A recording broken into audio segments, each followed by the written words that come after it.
Para 1910, México se perfilaba como el tercer productor de crudo en el mundo, y Whitman Pearson era el empresario más distinguido del capital británico en el país, gracias a su talento y espléndidas relaciones con el presidente Díaz, cuyo hijo era director de la compañía de petróleo El Águila, propiedad de Pearson, ya conocido entonces como el representante por México en el Parlamento inglés.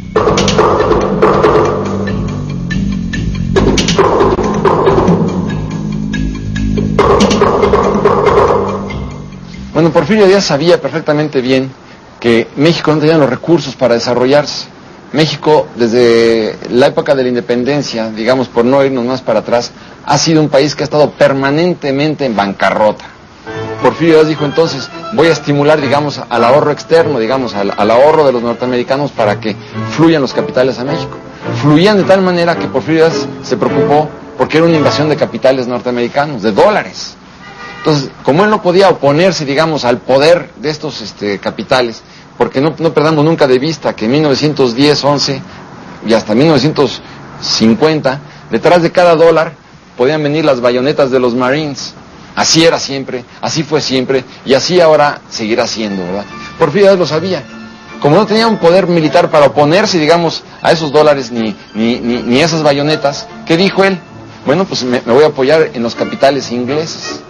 Entonces él estimula a los capitales ingleses, estimula a los capitales alemanes para que vinieran a México.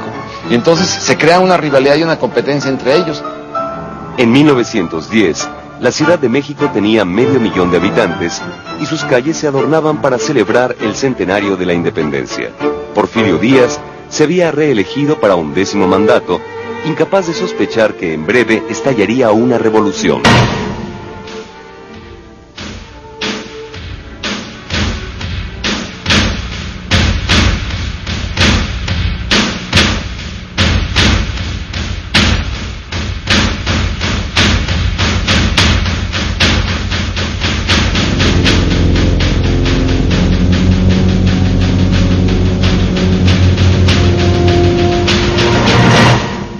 El auge petrolero mexicano que empieza en 1910 y que lo hace ser la tercera potencia petrolera del mundo, lo toma de sorpresa, muy mal preparado realmente, porque si la primera son los Estados Unidos, ellos tenían una idea muy clara de lo que querían, muy clara de cuál era su interés nacional y de cuál era el entorno jurídico en el que iban a funcionar y económico.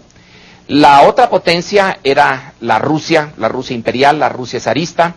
Estaba muy subdesarrollada, pero bueno, es un imperio hecho y derecho.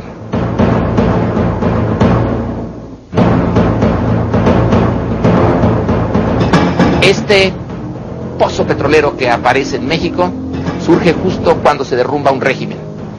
Y poco después, no solamente se va a derrumbar el régimen, va casi a desaparecer el Estado mexicano. De 1913 a 1915, se puede decir, sin exagerar, que no había Estado en México. Así que es como un choque de trenes. Por un lado, esta gran fuerza montada en empresas extranjeras, que a su vez están montadas en dos de los gobiernos más importantes por la fuerza de sus sociedades, que son el norteamericano y el inglés. Y por el otro lado, México y lo que sería el interés nacional mexicano, desmoronándose. Todos se pelean la silla, que les deja mucha plata. En el norte viva Villa, en el sur viva Zapata. La cucaracha ya no puede caminar, porque no tiene, porque le falta marihuana que fumar. Ahí está el nudo político en que se inicia la gran producción petrolera mexicana. Y ahí está la explicación del choque del nuevo régimen cuando apenas están haciendo, cuando apenas es una criatura, pero ya tiene el espíritu nacionalista adentro y va a chocar de frente por necesidades de supervivencia. Se había creado un futuro centro de batalla. ¿A quién pertenecerían los beneficios del petróleo? ¿Al Estado o a las empresas? Era una cuestión entre soberanía y propiedad. La caída de Díaz fue vista como un revés para la política británica, pero no como el centro de sus preocupaciones, ubicadas en Persia, los Balcanes y Alemania. Un mes después de la entrada triunfal de Madero a la Ciudad de México en 1911, atracó en el puerto de Agadir, Marruecos, el cañonero alemán Panzer, causando desvelos en Francia y Gran Bretaña. Para Winston Churchill no había ya elección. Inglaterra tenía que sustentar en el petróleo su poderío naval. Churchill creía que el dominio en sí era el premio a la aventura.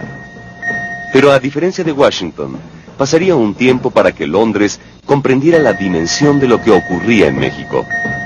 Madero tenía nuevas ideas respecto al petróleo y su explotación.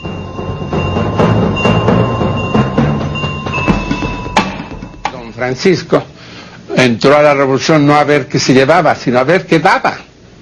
Y entonces don Francisco, con un gran patriotismo, advirtió que no había gravamen tributario alguno en materia de petróleo e introdujo el impuesto para el petróleo, cosa que en realidad le costó la vida a don Francisco.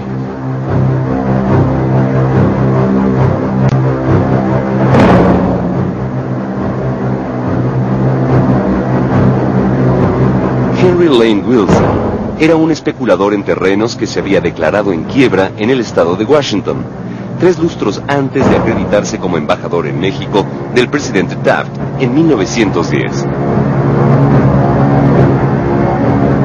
Wilson es el que estimula precisamente a Victoriano Huerta para que Victoriano Huerta ejecutara el golpe de Estado en contra del presidente Madero. El golpe de Estado se fragua, como se han fraguado tantísimos, en la Embajada de los Estados Unidos de Norteamérica en México. Wilson es el que lo trama, el embajador Wilson. Wilson es el que induce a todo ello. Wilson es el que controla a Huerta. Precisamente, ¿por qué? ¿Por qué a Huerta? Porque se da cuenta que él no podía controlar a Madero y necesitaba un presidente pelele al que sí podía hacerle lo que él quería. Y por supuesto, Huerta pues deroga el impuesto petrolero. Por supuesto, Huerta acaba con todas las reformas legales y financieras que estaba haciendo Madero para darle gusto a aquella persona a la que le debía el cargo. Hay un pacto que es vergonzoso en la historia de este país, que es el pacto de la embajada.